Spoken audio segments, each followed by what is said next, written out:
لوگوں سے عزتیں تلاش کرتے ہو تو وہ کیا تمہیں عزت دیں گے؟ وہ تو کل اچھا کہتے ہیں، پرسوں برا کہنے لگ جاتے ہیں۔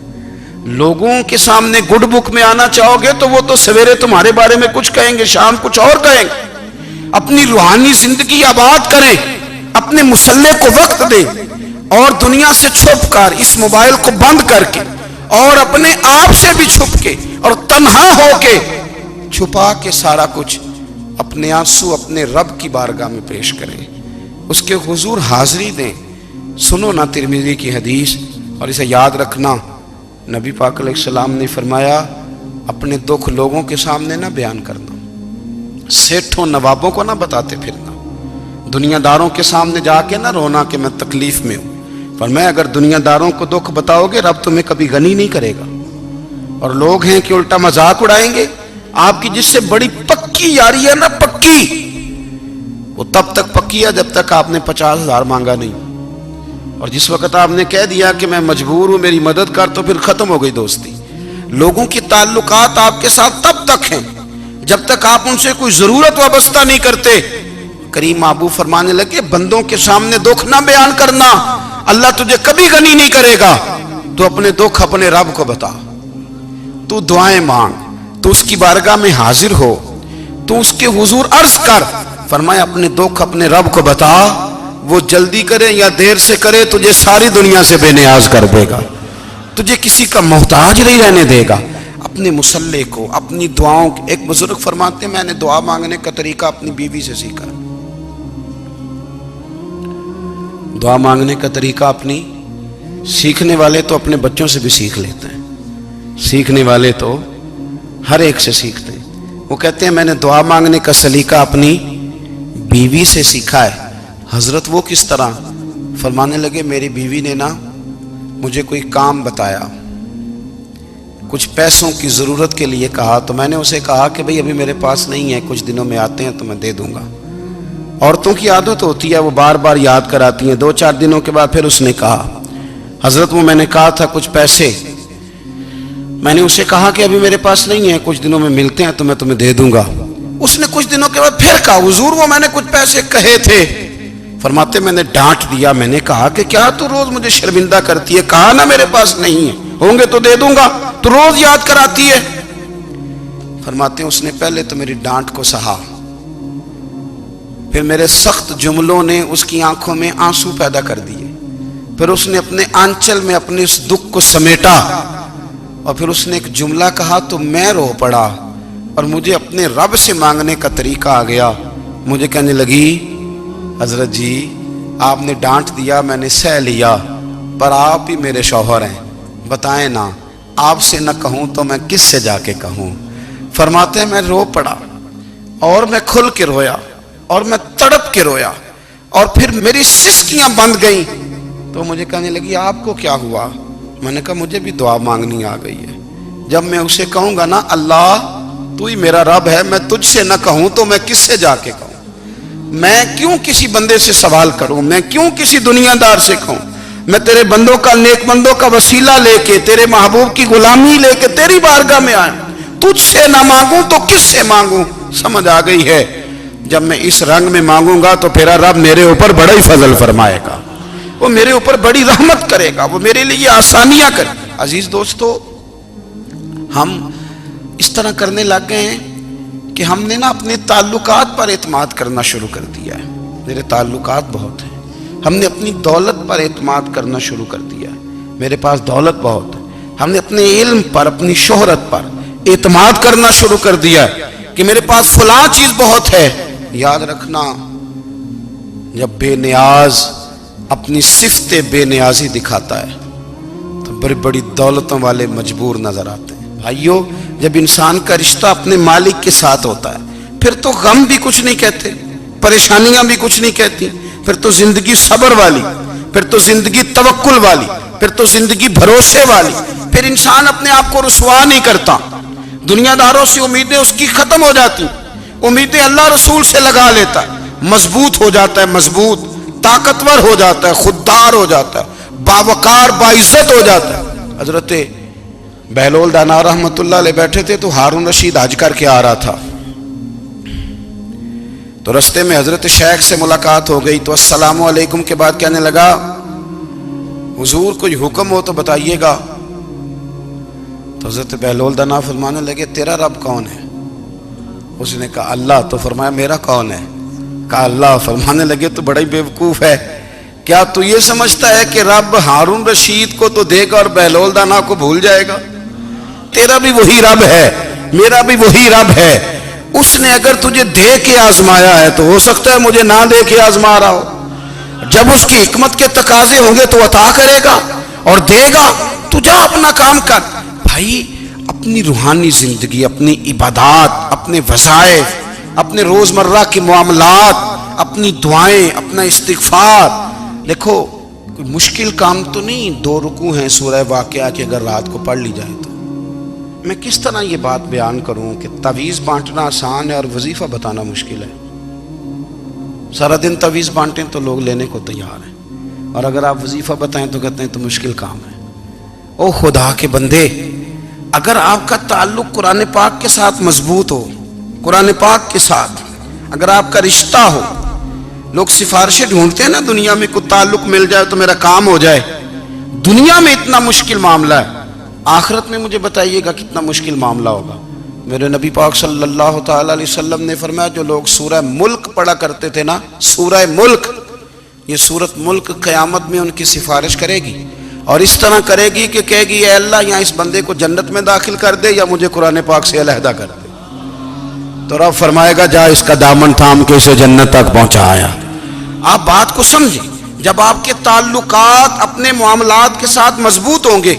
یہ نبی کریم نے وعدہ کیا ہے کہ تو سورت واقعہ پڑھ تیرے گھر میں فاقہ نہیں آئے گا. حضرت عبداللہ ابن مسعود رضی اللہ تعالیٰ عنہ بیمار تھے تو حضرت عثمان غنی رضی اللہ تعالیٰ عنہ تیمارداری کے لیے تشریف لے گئے اور جا کر کے کہا کہ آپ بڑے بیمار ہیں، آپ کی بیٹیاں زیادہ ہیں، میں چاہتا ہوں کہ خزانے میں سے کچھ مدد کروں.